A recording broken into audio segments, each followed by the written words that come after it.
Hello साथियों, मैं शिवानी दाइमा आज आपको बहुत ही महत्वपूर्ण जानकारी के बारे में चर्चा करने वाले। तो जानकारी आपको बता दूं जो बहुत ज़्यादा फिलहाल न्यूज़ में चल रही है, बहुत ज़्यादा ट्रेंड में चल रही है, वो है सम्राट पृथ्वीराज फिल्म। तो उसकी रिव्यू के बारे में चर्चा करते हैं। तो आपको सबसे पहले बता दूं कि सम्राट पृथ्वीराज फिल्म है वो चंद्रवर्ती की ग्रंथ पृथ्वीराज आसो पर आधारित है। जो भी इसमें लिखा हुआ है उसके आधारित ही फिल्म बनाई गई। तो फिल्म में आपको बता दूं 3 चीजें बहुत महत्वपूर्ण तरीके से दर्शाई गई है, जिसमें आपको पहला बता दें तो पहला आपको हो जाता है तराइन के दोनों युद्ध, तराइन का प्रथम व द्वितीय युद्ध, जो फिल्म के अंदर सबसे बेहतरीन तरीके से दर्शाया गया। दूसरा आपको हो जाता है पृथ्वीराज और संयोगिता की प्रेम कहानी, और संयोगिता की प्रेम कहानी। और तीसरा आपको हो जाता है मोहम्मद गौरी की हत्या, कि किस प्रकार मोहम्मद गौरी को पृथ्वीराज के द्वारा मारा गया था। मोहम्मद गौरी की हत्या। तो हम चर्चा करते हैं डिटेल में। तो सबसे पहले बात आपको बता दूं कि पृथ्वीराज, सम्राट पृथ्वीराज होते हैं वो 13 वर्ष की, कहा जाता है 11 वर्ष की आयु में गद्दी पर बैठे थे 1177 में। 1191 में युद्ध होता है।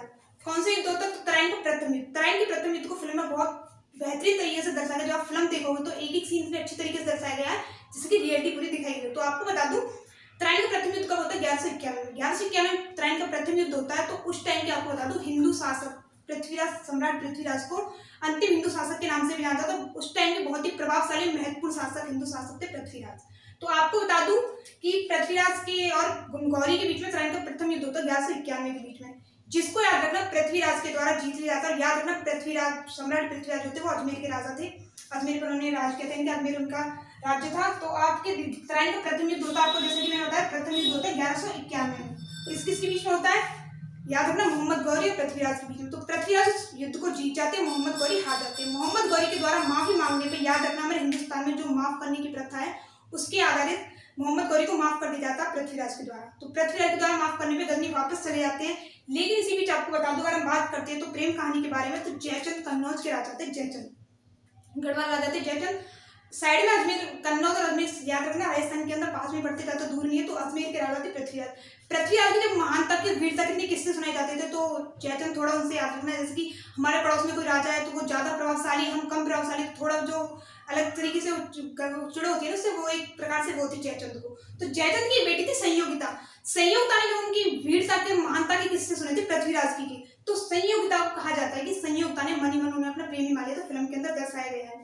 तो याद रखना, जैसे कि मैंने आपको बताया कि अब वहाँ की आपकी उनकी सखी हुई थी, दरबार में जो भी लोग रहते थे उनके द्वारा उनकी महानता की किस्से सुनती थी पृथ्वीराज की। तो पृथ्वीराज को उन्होंने कहा था कि अब तो हमारे पति पृथ्वीराज ही रहेंगे, हम किसी और से विवाह नहीं कर सकते। जयचंद के द्वारा बेटी से कहा जाता कि तुम गलत कर रही हो, तो उनके द्वारा कह पिताजी आप कुछ भी कहिए, अब तो हमने अपना पति मान लिया है।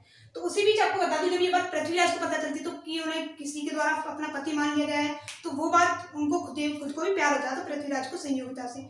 तो उसी प्यार के चलते आपको बता दूं जयचंद गुस्से में आके स्वयंवर करवाते अपनी बेटी संयोगिता का। स्वयंवर करवाते हैं, देश के याद रखना सभी हिंदू शासकों को बुलाया जाता है, सभी सम्राटों को बुलाया जाता है, सिर्फ पृथ्वीराज को छोड़ के। याद रखना पृथ्वीराज को नीचे दिखाने के लिए स्वयंवर में नहीं बुलाया जाता है। तो आपको बता दूं कि सभी राजा से दरबार में बैठ जाते हैं, स्वयंवर जैसे होता है। फिल्मों में आपने देखा भी होगा, किसी फिल्म में, महाभारत रामायण में भी देखा होगा, उसमें आपको याद रखना जैसे कि स्वयंवर हो जाता है, तो स्वयंवर में सभी राजा बैठे थे, पृथ्वीराज को नहीं बुलाया गया था, आमंत्रित नहीं किया गया था नीचे दिखाने के लिए।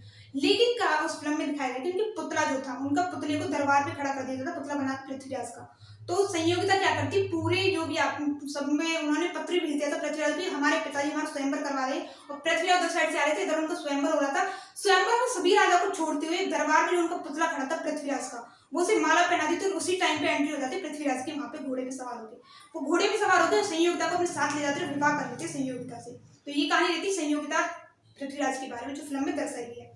उसके बाद सेट पॉइंट में बात करते हैं, जैसे कि आपको तराइन का दुख, तो जयचंद को गुस्सा आ गया था बहुत ज्यादा कि उनकी बेइज्जती हो चुकी थी। आपको पता होगा बेइज्जती, जैसे कि उनकी भी पूरे स्वयंवर बहुत सारे हिंदुओं के, पूरे हिंदुस्तान के राजा बैठे थे, सभी के सामने बेइज्जती हुई थी। उनकी लड़की को कोई भगा के ले गया, तो उनकी लड़की उनकी मर्जी के खिलाफ जाके शादी की थी, तो बेइज्जती हो गई थी। तो ये बेइज्जती जयचंद को पसंद नहीं। जयचंद ने बदला लेने के लिए क्या किया, 1192 में तराइन का द्वितीय युद्ध होता है। किसके बीच होता है? वो भी मोहम्मद गौरी और पृथ्वीराज के बीच में होता है। तो उसी युद्ध में आपको बता दूं जयचंद जो होता है वो मोहम्मद गौरी का साथ देता है। है, क्योंकि उसकी बेइज्जती जो होती है उसके बदला लेने के लिए मोहम्मद गौरी का साथ देता है। और जैसा कि कहा जाता है कि घर का बेदी लंका डायलॉग, बहुत बार डायलॉग दिया जाता है कि जैसे कि कभी किसी को हम गद्दार का दर्जा देते हैं तो जयचंद कहते हैं कि जयचंद था, तो जयचंद वही था, याद रखना। जैसे कि उनको उनकी बहुत सारी कमजोरी के बारे में पता थी, जैसे कि अपना राजा था, ज्यादा दूर का नहीं था, पड़ोस में ही राज करता था, तो कमजोरी के बारे में पता थी, कुछ महत्वपूर्ण जानकारी पता थी उनके बारे में, पृथ्वीराज के बारे में। इसलिए कहते हैं कि जो आपका बहुत सगे से सगा मित्रों से भी कभी अपनी कमजोरी नहीं बतानी चाहिए, तो वही साथ उसके हुआ था। जयचंद को सब कुछ पता था। मोहम्मद गौरी ने इसी चीज का फायदा उठाती हुए पृथ्वीराज से युद्ध किया था। पृथ्वीराज याद में तराइन जो नामक स्थान है हरियाणा के अंदर दर्शाया गया है, तो उसमें उसका युद्ध होता है, याद रखना।